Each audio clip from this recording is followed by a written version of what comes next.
अस्सलाम वालेकुम। I am Chaudhary Shahad. हम इंटरव्यू सेशन के लेक्चर्स की जो है वो पार्ट 3 डिस्कस कर रहे हैं, जिसमें हमने ट्रांसमिशन लाइन के कंपोनेंट्स को डिस्कस किया है। उसके बाद टावर्स को, इंसुलेटर को, कंडक्टर को। अब जो है वो देन नेक्स्ट नेक्स्ट कंपोनेंट आता है कि जब हम कंडक्टर ट्रांसमिशन लाइन का स्पोर्ट्स के साथ होल्ड करते हैं तो उसमें भी कुछ टर्म्स यूज़ होती हैं, जिसमें एक टर्म होती है स्पैन। स्पैन बेसिकली क्या होता है? जो स्पैन, डेफिनेशन स्पैन की क्या है? The horizontal distance between the two pole is called span. कि जो हॉरिजॉन्टल डिस्टेंस है आमतौर पे एक पोल से जो है वो दो दूसरे पोल के दरमियान, तो वो उसको हम जो है वो स्पैन बोलते हैं। जैसे आम तौर पे जितनी भी 220 के वी की लाइंस हैं या 500 के वी की जो लाइंस हैं, इसका जो एवरेज डिस्टेंस है या एवरेज स्पैन लेंथ है वो आम तौर पे 325 जो है वो मीटर होता है। 325 मीटर। और जितने भी हमारे 11 के वी के पोल्स होते हैं या जो हमारी डिस्ट्रीब्यूशन के पोल होते हैं, इनका जो लेंथ का होती है आमतौर पे स्पैन होता है वो 100 मीटर का होता है। उसके बाद ये स्पैन की डेफिनेशन है। उसके बाद आमतौर पे जो मोस्ट इम्पॉर्टेंट डेफिनेशन है वो सैग की डेफिनेशन होती है। The sag is the difference in level between the point of support and the lowest point on the conductor is called sag. तो इसको जो है वो सैग बोलते हैं हम। ठीक है, ये डेफिनेशन बहुत ज़्यादा पूछी जाती है इंटरव्यू में। उसके बाद जो है वो सैग ज़रूरी क्यों होता है? आपको पता है कि जितनी भी कंडक्टर होते हैं ये एक्सपोजर टू एटमॉस्फेयर होते हैं। तो एटमॉस्फेयर के जो टेम्परेचर हैं वो सीज़न टू सीज़न वेरी करते हैं। जैसे सर्दियों में जो टेम्परेचर है वो ड्रॉप होता है और गर्मियों में जो टेम्परेचर होता है वो इंक्रीज़ होता है। तो इससे क्या होता है कि जब जब टेम्परेचर जो है वो रिड्यूस होता है तो आपका जो कंडक्टर है वो सिकुड़ता है। और जब जैसे टेम्परेचर इंक्रीज़ होता है तो आपका जो कंडक्टर है वो फैलता है। तो बेसिकली हम जो है वो सैग इसलिए प्रोड्यूस करते हैं कि आपके जो क्रॉस आर्म हैं जहाँ पे इंसुलेटर होते हैं, वहाँ पे जो आपका फोर्स है वो कम से कम लगे आपकी।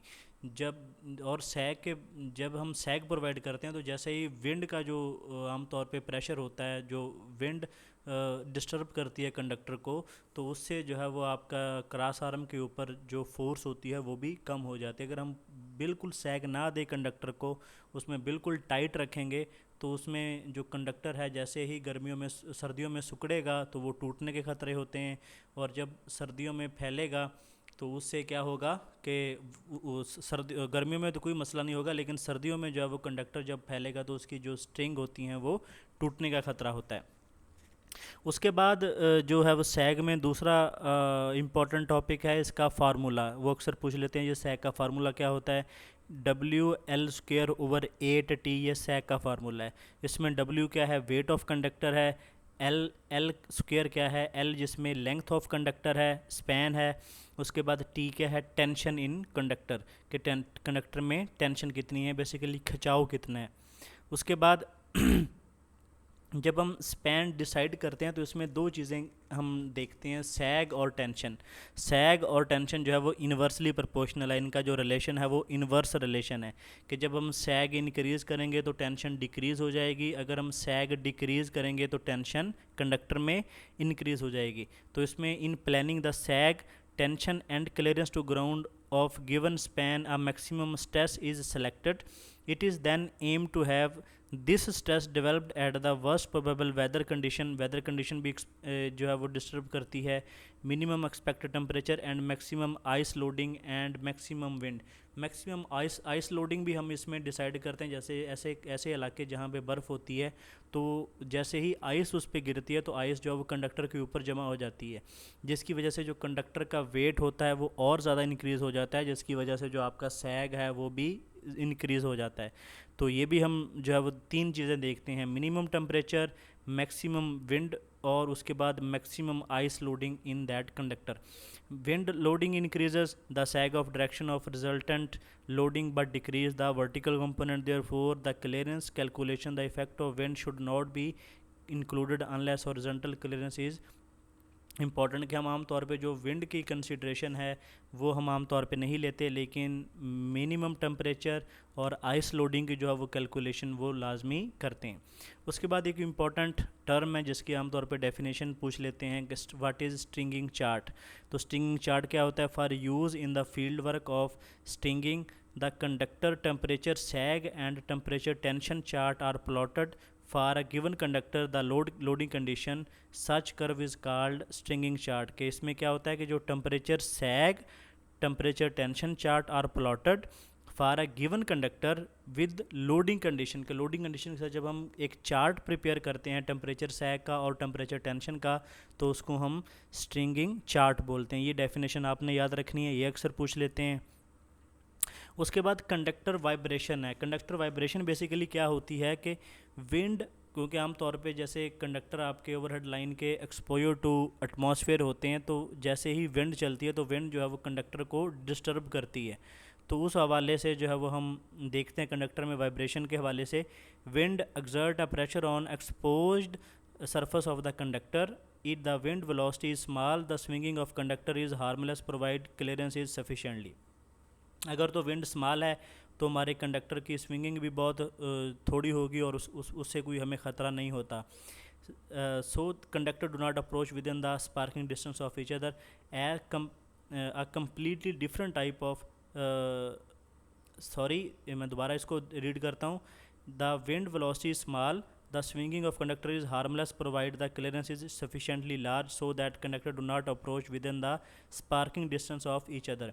हम जो विंड चाहे स्मॉल हो या लार्ज हो, हम सैग इस तरह डिसाइड करते हैं कि जब कंडक्टर जो है वो स्विंगिंग करे वो उस डिस्टेंस तक ना जाए जहाँ पे स्पार्किंग दो कंडक्टर के दरमियान स्पार्किंग हो जाए। तो उसमें क्योंकि हम जो क्लियरेंस देते हैं वो इतनी ज़्यादा देते हैं कि स्पार्किंग तक वो कंडक्टर में आ जाए। A completely different type of vibration कि जो कंडक्टर में एयर की वजह से जो वाइब्रेशन आती है इसको हम डांसिंग बोलते हैं कंडक्टर की। ये भी अक्सर इंटरव्यू में पूछ लेते हैं कि व्हाट इज़ कंडक्टर डांसिंग। जो वो वाइब्रेशन जो विंड की वजह से कंडक्टर में प्रोड्यूस होती हैं उनको उसको डांसिंग बोलते हैं कंडक्टर की। Is cause by action Fairlie strong wind, और ये स्ट्रॉन्ग विंड से जो प्रोड्यूस होती हैं wire covered with ice when ice coating happens to take form which make a good airfoil section, then the whole span may sail up like a kite until it reaches the limit of its slack, stop within the jerk and fall or sail back। the harmful effect of, अच्छा उसके बाद ये पूछते हैं कि जो conductor में dancing होती है इसका हार्मफुल इफेक्ट क्या होता है, कि ये किस चीज़ को इफेक्ट करती है। The harmful effect of this vibration occur at clamps, कि जहाँ पे हम जो है वो इंसुलेटर को कंडक्टर के साथ क्लैम्प की मदद से कनेक्ट करते हैं, उस क्लैम्प को मसला करती है, और स्पोर्ट्स को जैसे क्रॉस आर्म को मसला हार्मफुल इफेक्ट आता है। Where the conductor suffers a fatigue and break eventually, कि जिस क्लैम्प के साथ हमने कंडक्टर को होल्ड किया होता है उसमें फटीग आती है और वहाँ से जो कंडक्टर आपका ब्रेक हो जाता है कि अगर आपकी जो विंड है वो बहुत ज़्यादा वाइब्रेशन प्रोड्यूस कर दे। In order to protect the conductor from dancing the dampers are used. ये डैम्पर आम तौर पे अगर आपने किसी जो ट्रांसमिशन लाइन का टावर देखा होगा तो कंडक्टर के साथ एक छोटे छोटे से जो है वो हैवी वेट के लगाए होते हैं, उनको हम डैम्पर स्टॉक ब्रिज डैम्पर बोलते हैं। और उन डैम्पर्स में जो हम हाई वेट लगाते हैं उस वेट का मकसद क्या होता है कि जो भी वाइब्रेशन है वो कंडक्टर में प्रोड्यूस हुई है वो आम तौर पे जो हमारा इंसुलेटर का क्लैंप होता है उसकी दोनों साइड लगता है, लेफ़्ट साइड भी राइट साइड भी, ताकि जो वाइब्रेशन आए जो है वो दरमियान से, क्योंकि जब दरमियान में सैग ज़्यादा होता है तो वहाँ पे जो वाइब्रेशन प्रोड्यूस होती हैं और वो एंड्स की तरफ मूव करती हैं, और जैसे ही वो एंड पे पहुंचती हैं तो जहाँ पे हमारा कंडक्टर का इंसुलेटर वाली जो स्ट्रिंग होती है उसका क्लैंप होता है उससे आगे हम जो है वो स्टॉक ब्रिज डैम्पर लगाते हैं। उस डैम्पर भी हाई वेट के होते हैं, तो वो डैम्पर का मकसद क्या होता है कि जो वाइब्रेशंस होती हैं वो उनको अब्जॉर्ब कर लेते हैं, वो आगे जो है वो क्लैंप जो है वहाँ तक उसको जाने नहीं देते। तो उसका जो है वो क्लैंप आपको पता है कि अगर वो क्लैंप तक जाएंगी तो वो आपके कंडक्टर को में फटीग पैदा होगी, तो वहाँ पे जो है वो कंडक्टर आपका ब्रेक होने का ख़तरा होता है। तो बेसिकली स्टॉक ब्रिज डैम्पर की डेफिनेशन क्या है?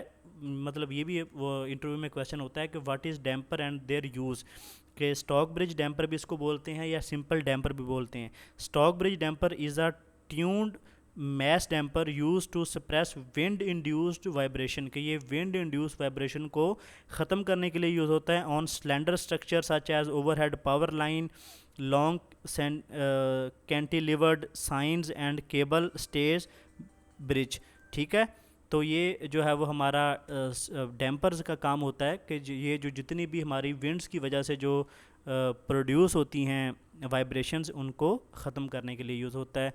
और अगर हम जो है वो स्टॉक ब्रिज डैम्पर यूज़ नहीं करेंगे तो जहाँ पे हमारा कंडक्टर में क्लैंप हुआ है तो वो वहाँ से टूट सकता है। तो ये था हमारा जो वो पार्ट नंबर 3 लेक्चर का। तो हमने आलमोस्ट जितने भी कंपोनेंट्स हैं ट्रांसमिशन लाइन के, हमने जो है वो कंडक्टर भी डिस्कस कर लिया है, टाइप्स ऑफ टावर भी डिस्कस कर लिया है, उसके बाद इंसुलेटर भी डिस्कस कर लिए हैं, और उसके बाद इम्पोर्टेंट पॉइंट जो है वो सैग ये भी डिस्कस कर लिया है।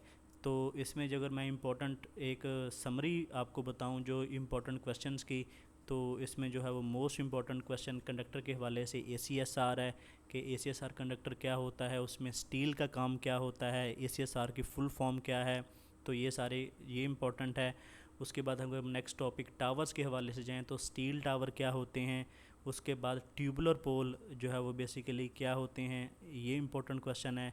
उसके बाद अगर हम इंसुलेटर्स में आएँ तो इंसुलेटर में स्ट्रेन टाइप इंसुलेटर क्या होते हैं, उसके बाद जो है वो सस्पेंशन टाइप इंसुलेटर क्या होते हैं, एंटी फॉग इंसुलेटर के बारे में पूछा जाता है, ये बेसिकली ग्लास के बने होते हैं एंटी फॉग इंसुलेटर। उसके बाद जो है वो RTV कोटिंग हम करते हैं इंसुलेटर के ऊपर, ये आपने लाजमी देखना है, ये सिलिकॉन की लेयर की हम कोटिंग करते हैं जिसको हम RTV कोटिंग बोलते हैं। और RTV कोटिंग की फुल फॉर्म आपने याद रखनी है, ये मैं नेक्स्ट लेक्चर में डिस्कस भी करूँगा कि RTV कोटिंग के बारे में, कि RTV कोटिंग क्या होती है और इसको बेसिकली कैसे करते हैं और इसकी फुल फॉर्म क्या है। RTV कोटिंग हम आमतौर पे इंसुलेटर के ऊपर करते हैं। तो ये इसका मकसद क्या है, इसकी फुल फॉर्म क्या है। उसके बाद इंसुलेटर में जो है वो स्टिंग एफिशिएंसी फार्मूला और स्टिंग एफिशिएंसी की डेफिनेशन ये पूछी जाती है आपसे। और उसके बाद अगर हम बात करें इंसुलेटर का, तो इंसुलेटर का टॉपिक यहाँ पे कंप्लीट हो जाएगा। उसके बाद सैग की डेफिनेशन, सैग का फार्मूला, सैग क्यों ज़रूरी है, और उसके बाद जो है वो ये डैम्पर्स के हवाले से। तो ये था हमारा जो है वो लेक्चर नंबर 3 जिसमें हमने ट्रांसमिशन लाइन के पार्ट्स को डिस्कस किया। तो इंशाल्लाह नेक्स्ट में हम इसके बाद हम जो है वो ट्रांसमिशन लाइन के नेक्स्ट जो है टॉपिक हैं उसको डिस्कस करेंगे। और इस तरह जब ट्रांसमिशन लाइन हमारी कंप्लीट हो जाएगी तो उसके बाद हम जो है वो ट्रांसफार्मर पे चले जाएंगे, और ट्रांसफार्मर के बाद हम इंशाल्लाह प्रोटेक्शन पे चले जाएंगे।